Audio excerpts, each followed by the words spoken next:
भारतीय सिनेमा में जब पहली महिला सुपरस्टार, पहली ग्लैमरस अभिनेत्री और पहली ड्रीम गर्ल की बात होती है तो सबसे पहले एक ही नाम उभर कर सामने आता है और वो नाम है देविका रानी का। वो सिर्फ एक अभिनेत्री नहीं थी बल्कि भारतीय फिल्म इंडस्ट्री को आधुनिक रूप देने वाली सबसे प्रभावशाली महिलाओं में उनका नाम शुमार किया जाता है। जिस दौर में महिलाओं का फिल्मों में काम करना समाज की नजरों में अच्छा नहीं माना जाता था, उस समय देविका रानी ने अपने अभिनय, व्यक्तित्व और साहस से एक नई मिसाल कायम की। देविका रानी को भारतीय सिनेमा की फर्स्ट लेडी भी कहा जाता है। उनकी खूबसूरती, अभिनय और स्क्रीन प्रेजेंस इतनी प्रभावशाली थी कि लोग उन्हें उस दौर की सबसे बड़ी स्टार मानते थे। वो भारतीय फिल्मों में रोमांस, भावनाओं और आधुनिक अभिनय शैली की शुरुआत करने वाली अभिनेत्रियों में शामिल रहीं। देविका रानी का जन्म और परिवार। देविका रानी का जन्म 30 मार्च 1908 को आंध्र प्रदेश के विशाखापट्टनम में एक समृद्ध और शिक्षित परिवार में हुआ। उनका पूरा नाम देविका रानी चौधरी था। इनके पिता colonel M.N. Chaudhary British Bharat के पहले भारतीय सर्जनों में से एक थे। परिवार का माहौल आधुनिक और शिक्षित था, जिसका असर देविका रानी की सोच और व्यक्तित्व पर पड़ा। देविका रानी का संबंध महान रविन्द्रनाथ टैगोर के परिवार से भी जुड़ा हुआ था। यही वजह थी कि बचपन से ही उन्हें कला, साहित्य और संगीत में गहरी रुचि थी। लंदन में पढ़ाई और कला की दुनिया। देविका रानी ने शुरुआती शिक्षा भारत में हासिल की, लेकिन आगे की पढ़ाई के लिए उन्हें इंग्लैंड भेजा गया। वहाँ उन्होंने टेक्सटाइल डिजाइन, आर्किटेक्चर और ड्रामेटिक आर्ट्स की पढ़ाई की। उन्होंने लंदन की प्रसिद्ध royal academy of dramatic art और रॉयल एकेडमी ऑफ म्यूजिक से अभिनय और संगीत की ट्रेनिंग ली। यही वो दौर था जब उनका झुकाव थिएटर और फिल्मों की ओर बढ़ा। उस समय भारतीय महिलाओं का विदेश जाकर अभिनय सीखना बेहद असामान्य बात थी, लेकिन देविका रानी ने सामाजिक सीमाओं को तोड़ते हुए अपने सपनों को चुना। हिमांशु राय से मुलाकात और शादी। लंदन में ही देविका रानी की मुलाकात प्रसिद्ध फिल्म निर्माता हिमांशु राय से हुई। हिमांशु राय उस समय अंतर्राष्ट्रीय स्तर पर भारतीय फिल्मों को पहचान दिलाने की कोशिश कर रहे थे।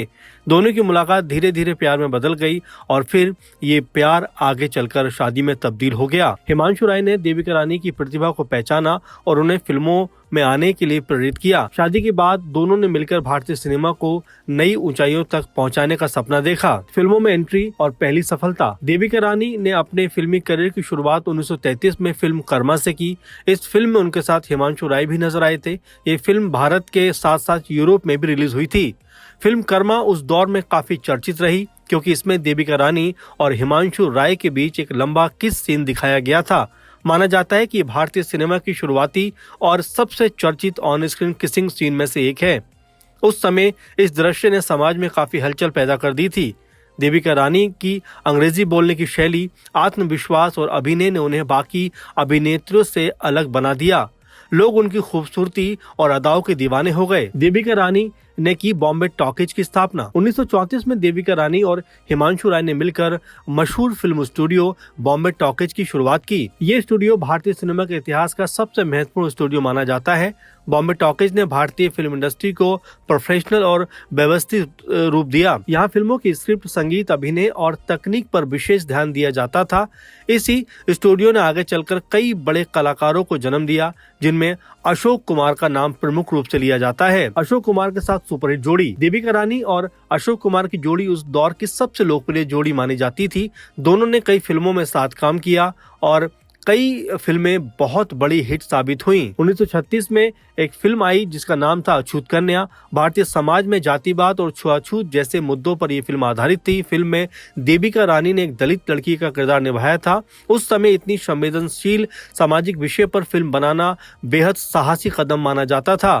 फिल्म सुपरहिट साबित हुई और देविका रानी रातों रात पूरे देश की सबसे बड़ी स्टार बन गई।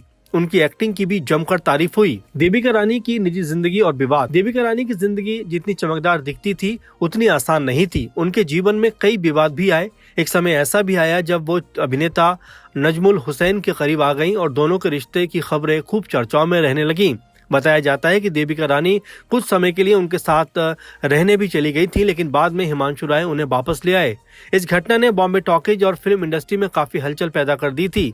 हालांकि देविका रानी ने अपने करियर को लेकर विवादों से प्रभावित होने नहीं दिया और लगातार सफलता हासिल करती रहीं। हिमांशु राय की मौत और अकेलापन। 1940 में हिमांशु राय का निधन हो गया। ये देविका रानी के जीवन का सबसे बड़ा झटका माना जाता है। पति की मौत के बाद बॉम्बे टॉकीज की पूरी जिम्मेदारी उनके कांधों पर आ गई।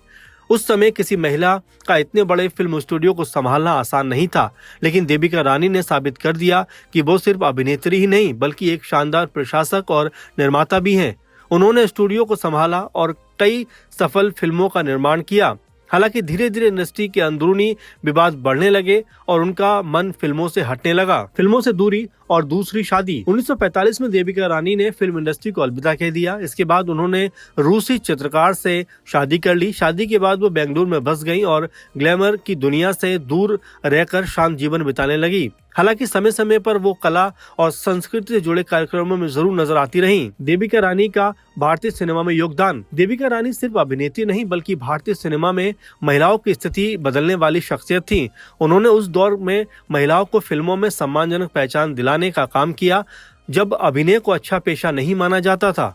उन्होंने फिल्मों में अभिनय की नई शैली की शुरुआत की। उनका संवाद बोलने का तरीका, चेहरे के हाव भाव और कैमरे के सामने आत्मविश्वास उन्हें बाकी अभिनेत्रियों से काफी अलग बनाता था। वो भारतीय फिल्मों में आधुनिक फैशन और ग्लैमर की शुरुआत करने वाली अभिनेत्रियों में शुमार रही हैं। उनके हेयर स्टाइल, कपड़े और स्किन प्रेजेंस उस समय की महिलाओं के लिए फैशन आइकॉन बन चुका था। देविका को मिला दादा साहब फाल्के पुरस्कार। भारतीय सिनेमा में उनके योगदान को देखते हुए भारत सरकार ने उन्हें देश की सबसे बड़े फिल्म सम्मान दादा साहब फाल्के अवार्ड से सम्मानित किया।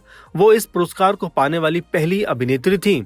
ये सम्मान इस बात का प्रमाण था कि देविका रानी ने भारतीय सिनेमा को नई पहचान देने में ऐतिहासिक भूमिका निभाई। क्यों कहा जाता था ड्रीम गर्ल? आज लोग ड्रीम गर्ल शब्द सुनते ही हेमा मालिनी को याद करते हैं, लेकिन भारतीय सिनेमा में अगर सबसे पहले उपाधि किसी को मिली तो वो नाम था देविका रानी का।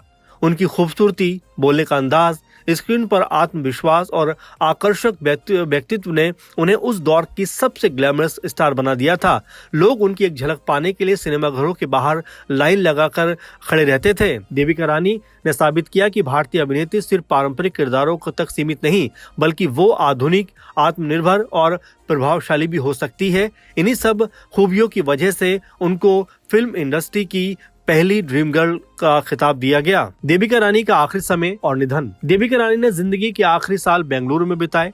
वो फिल्मों से दूर जरूर थी, लेकिन भारतीय सिनेमा में उनका योगदान हमेशा चर्चाओं में रहा। 9 मार्च 1994 को उनका निधन हो गया। उनके जाने के साथ भारतीय सिनेमा के एक स्वर्णिम अध्याय का भी अंत हो गया। आज भी जब भारतीय सिनेमा के इतिहास की बात होती है तो देविका रानी का नाम बड़े सम्मान के साथ लिया जाता है। उन्होंने सिर्फ अभिनय नहीं किया बल्कि भारतीय सिनेमा की दिशा और दशा दोनों बदल कर रख दी।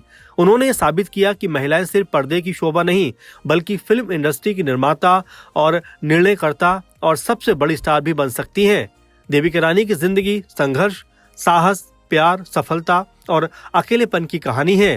वो भारतीय सिनेमा की पहली महिला सुपरस्टार थी जिन्होंने आने वाली पीढ़ियों के लिए रास्ता तैयार किया। अगर आज भारतीय फिल्म इंडस्ट्री दुनिया भर में अपनी पहचान बना चुकी है तो उसकी नींव रखने वालों में देविका रानी का नाम भी सबसे ऊपर लिया जाता है। तो कैसा लगा आपको देविका रानी का यह सफर कि जिस तरह से उन्होंने अपनी मंजिल को हासिल किया, वो अपने आप में ये बताता है कि अगर आपके मन में जिद है, आप में अगर साहस है, कुछ करने का जुनून है, तो आप बड़े से बड़े सफर को तय कर सकते हैं और बड़ी से बड़ी मंजिल को हासिल कर सकते हैं।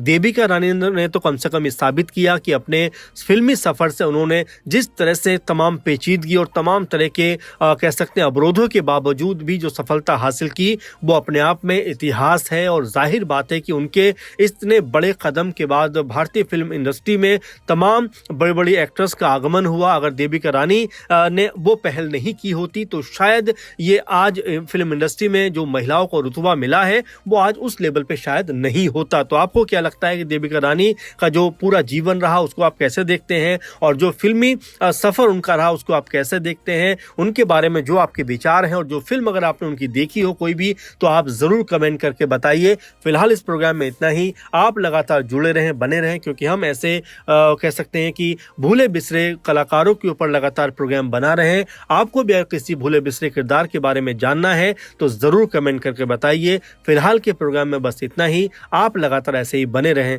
धन्यवाद।